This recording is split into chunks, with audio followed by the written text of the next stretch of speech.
Hola, Heavy TV. Doug Steele here with Kurt Ballou, guitarist from Converge, studio owner, CEO, producer, mad producer for God City Studios in Massachusetts. Welcome to Melbourne.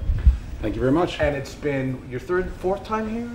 This is Converge's third time here. Okay, cool. But I've spent some time recording the band here a couple times, so I've been here more than the band. Oh, sweet. So it's a familiar city for me. You know, we're at Soundcheck now. You guys are fucking loud. Do you wear earplugs? I do. I have custom molded earplugs, and I highly recommend them to anybody. Yeah. They're a little expensive, and you want to make sure you don't lose them, but yeah. usually when you have nice things, you take better care of them. I've actually did that and lost them. I lost them once, and then when I went back to get fitted again, I bought 2 pairs. Oh, that's cool. So in case I lose them again, I have a backup. But ever since getting them, I could never go back to foam. And I've worn earplugs since the very first band practice I ever had. That's cool. My years of my life, so I can't mess them up. Absolutely. So that's important to me. And we're actually not that loud on stage. I'm playing those amps like set pretty low. It's our sound guys just like really cranking it up. Are you playing both the orange and the Mesa Boogie together? I am, yeah. It's a really That's not my beautiful normal rig. My really? This is just like rental equipment. Yeah.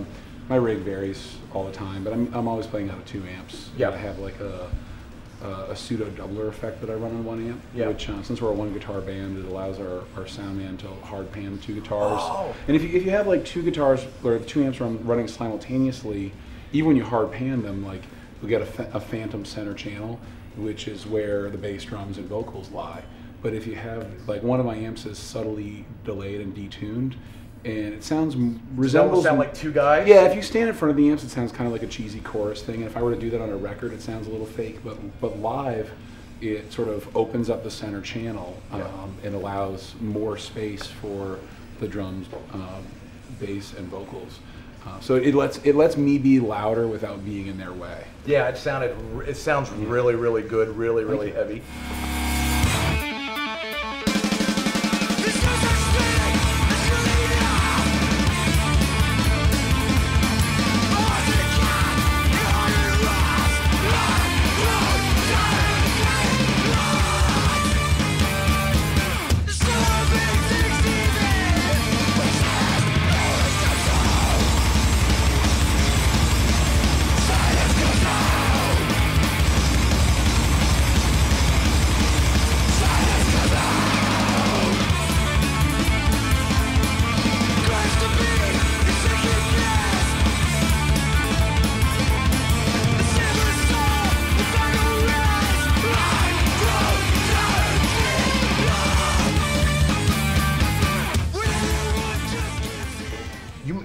You've made your own, or you've? Yeah, I've built about 30 guitars so far. It's not something I'm currently doing commercially. Right. But I built guitars for myself and for my friends. You know, actually, the way the guitar thing came about is I had some friends who were asking me like, "Hey man, can you like help me put together a guitar out of parts?" And I was like, "Yeah, I can do that." And more people kept asking me to do that and you know, build them guitars. We have a company called Warmouth in the States, that maybe you're familiar with. Yeah. And they make really high quality stuff, and you can just kind of like order this kind of neck and that body and put them together, and it's really just assembling parts.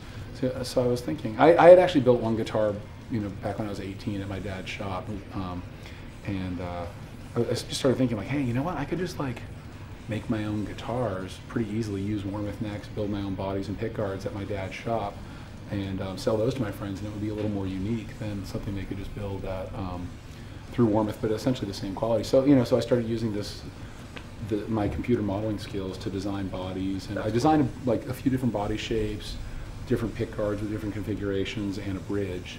And then when my dad has downtime and I have downtime, which very rarely coincide, but I had this like, you know, kind of magical month in 2011 where my dad and I both had some downtime.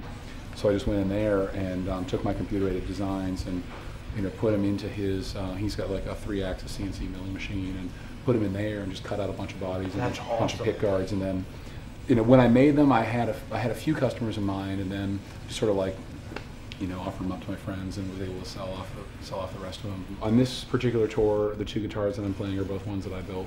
Do they have a name? Yeah, GCI. My studio is called God City, so the offshoot is God City Instruments. And at some point, I hope to be able to have it be a sellable product, and as well as maybe some pedals too. But at this point, that's all in the planning stages. I don't have. It's just me, so I don't really have the capacity to be building guitars and also recording records and also going on tour. And Yeah. Guitar is a business that makes absolutely no money, at least at the level that I'm at. Yep. So you know, as a career, it's not really a viable option. But I'm hoping, like, because I think it's something fun to do. I'm hoping I can.